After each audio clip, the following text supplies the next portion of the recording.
Assalamu alaikum Facebook қолданушылар. Assalamu alaikum бағбандар жамааты, саламатсыздарбы? Құтманды күніңіздер менен туғандар. Бисмилля деп біз Ысыкөлдөбүз. Ысыкөлдөгү Арстан Тазабековдун Павлония плантациясындабыз азыр биз. Мына көрүңүздөр, былтыры ушул малдарда съемка кылып кеттим эле. Ошондо ушул дарактар будан 2 эсе кичүүлө да.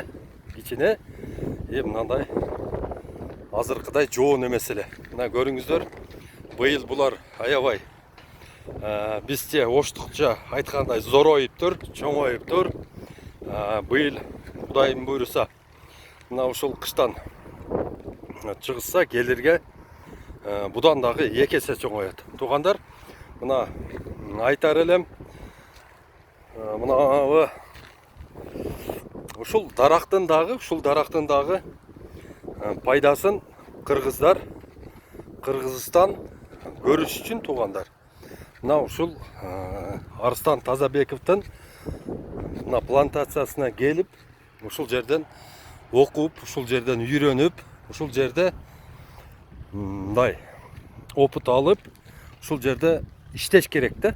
Келип, ушул жерде бекер bir ay ушул жерде иштеп, ушул дарактарга ухаживать этип, ушул дарактарды сугарып, ушул дарактарга дары дармегин берип, ушулардын зыянкечтери менен күрөшүп, опыт алыш керек. Мына азыр бул бесплатный учебный центр болуп калды, Павлония боюнча. Кыргызстан боюнча эң чоң плантация, эң жакшы, үлгүлүү болуп, мындай интенсивный жолу менен каралып аткан ушул плантация. Мына азыр Кудай буйруп насип этсе, мына дагы башынан айтып кетейли.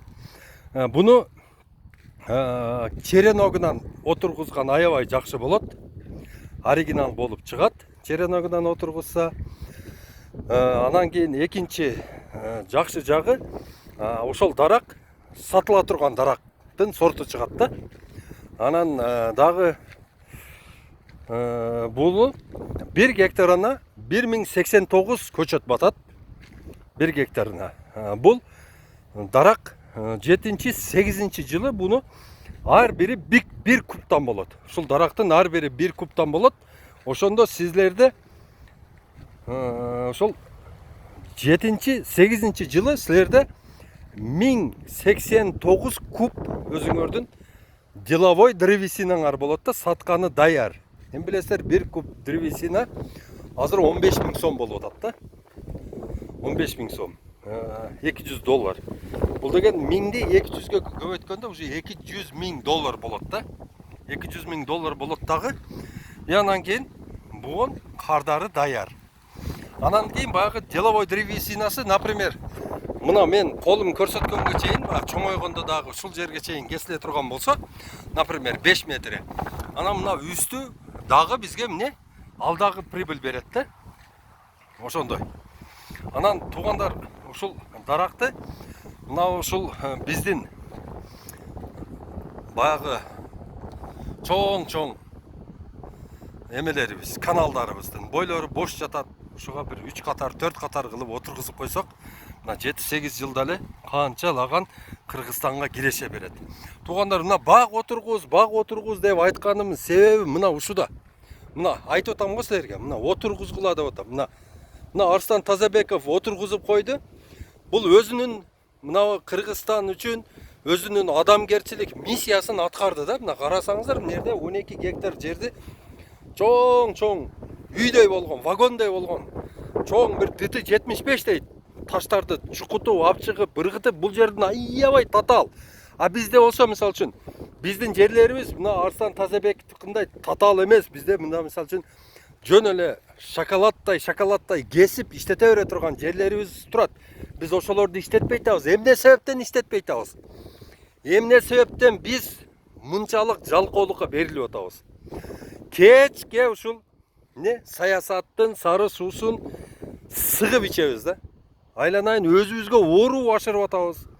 Өзүбүзгө бир минус алып келип атабыз. Кереги жок саясатка кирип алып, биякта сонун жумуштарды аткарганында чарчап калып атабыз да. Келгиле туугандар, ушул эмеден дагы бир жолу пайдаланып, ушул жерде дагы бир жолу каңара какшап айтып кетейин туугандар. Баг отургузгула, жакшы адамдын багы болот. Жакшы адамдан бак калат, жаман адамдан дак калат дейт туугандар. Келиңиздер, аракет кылыңыздар. Мына адам жасаганды адам жасайт. Бунун эч кандай кыйынчылыгы жок. Мына туугандар, мына шланганы таштайсыздар. Көчөттү эгесиздер, тиягынан сугарасыздар. Өзү келет, бардыгын специалисттер жасайт. Бардыгын өзү кыла турган адамдар кылат. Просто башкарыш керек. Ушулардын бардыгын жөнгө салганы мына мисалы үчүн канчалаган биздин бир туугандарыбыз бар. Акчаларды деген көрүнгөн жака берип, ар демелерге салып, бир каяктагы бидаяттарды кылып, бир мындай капа болбогула го, баягы кереги жок немелерге жумшап жүрүшөт да. Туугандар, мына бакты кылып койгула, ушундай кылып эгип койгула, 10 гектар, 20, колуңан келсе 100 гектарга эгип кой. Сенен эң чоң бир эстелик бул. Бул дарак, мисалы үчүн павлонияны. Мына кесип алганыңан кийин дагы 9 жолу чыгып берет өзүнөн. Бул 100 жыл жашай турган дарак туугандар. Кесесин кайра ордуна чыга берет. Мисалы үчүн азыркысы 8 жылда бышса, кийинкиси 7 жылда бышат. Одан кийинкиси 5 жылда бышат туугандар. Кесип алып иштете бересиң. Элге дагы пайда болот. Сууга дагы, жаныбарларга дагы бардыгына пайда келтиресиң. Мына туугандар, көрдүңөр, мына үлгү болсун. Ушул Арстан Тазабековдун мына Павлония багы бизге үлгү болсун. Көрдүңүздөр, мына караңыздар. Дагы 2 жылдан кийин бул жерге келсеңиздер, вообще джунгли болот. Мыналар асман тиреп калат, мына ушул дарактар. Ушундай багыңар болушун силер кандай каалабайсыңар, туугандарым? Мына особенно мына мынантип чиренип акчаны мыкчып аткан биздин мына бир туугандарыбызга айтар элем. Мына силерден эстелик калат туугандар. Мына ар бир гектарына $8,000 расходу бар. $7,000 расход кылсаңар болот, арзандатып. 10 деп коелу. 100 гектарга туугандар 1 миллионду саласыңар. 1 миллионуңар туугандар 8 жылдан кийин туугандар 200 миллион доллар болуп кайра келет чөнтөгүңөргө. Элге журтка пайда болот туугандар. Канча адамдар иштейт ушунун эмесинде, канча жаныбарлар ушунун көлөкөсүндө жашайт. Ушул жерден канча адамдарга пайда келтиресиңер, канчалаган жаратылышка, абаны канча тазалайсыңар. Шунун бардыгы мына биздин Кыргызстаныбыздын пайдасы үчүн болот туугандар. Мына $100,000 былчыйты бир машинени алып минип алдың. Сен ошо өзүңөн башка кимди ташыйт ол? О жерге же чөп батпаса, же мал батпаса, эмне кыласың айлана, бир мына арзаныраак эле бир $10,000 машинени алып минип, ушундай бак кылып кой. Мына катыранга кылып койсоң болот. Мына кочкорго кылып койсоң болот. Мына болсо шамалды сайга кылып кой. Мына өзгөндө куршапка кылып кой. Мына нокатка кылып кой. Мына канча жерлерибиз турат, канчалаган мындай жерлерибиз бош жатат туугандар.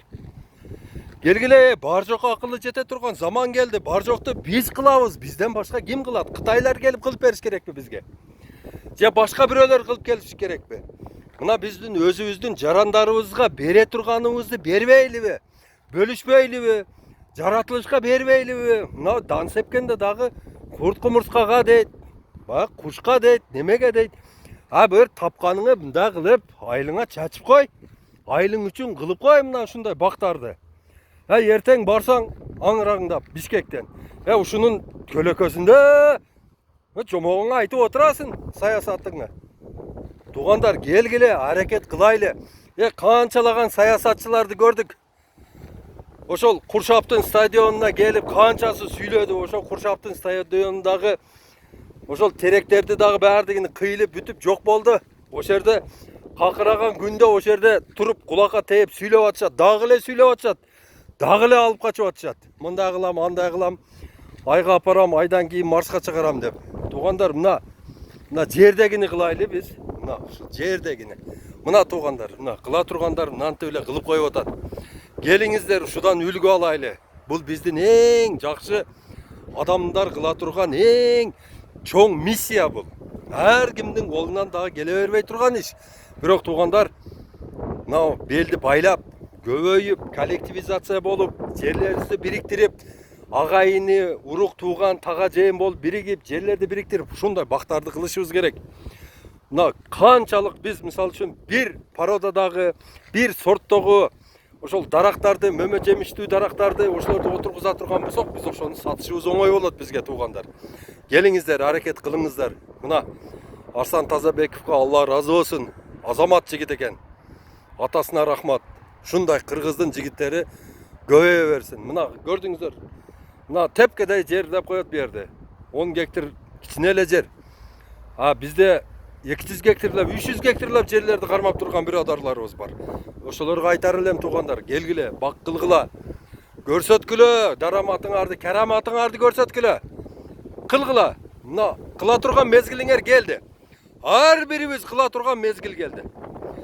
Ушул жапа тырмак бак отургузайлы туугандар. Бардыгыбыздын эртеге акыреттен үмүтүбүз бар.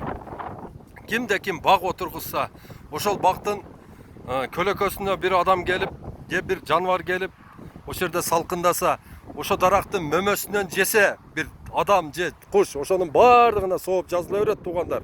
Эң акыркы эртеси күнү кыямат дегенде дагы колуңда кармап турган көчөт болсо ошону отургуз деген. Себеби дегенде ошол отургузганга сооп жазылат да. Келиңиздер туугандар. Бардыгыбыз бак отургузайлы. Кыргызстаныбызды гүлдөтөйлү. Мына көрүп атасыздар, канчалаган миллиондогон сотик жерлерибиз кысыр жатат. Кылганы ким? Биз бардыгыбыз эле башка иштерге өтүп кеттик туугандар. Сөзгө өтүп кеттик, ушакка өтүп кеттик, гыйбатка өтүп кеттик. Bir өзүбүздү мындай карайлы туугандар, башка бирөөлөргө сын таккандан мурун bir өзүбүздү карайлы дагы, өзүбүздү түздөйлү. Туугандар, мындай менет кылып аткан адамдарды карап, ошодон үлгү алайлы. Келиңиздер туугандар. Каттык сүйлөп койсок, үзүр. Ассаламу алейкум ва рахматуллахи ва баракатух.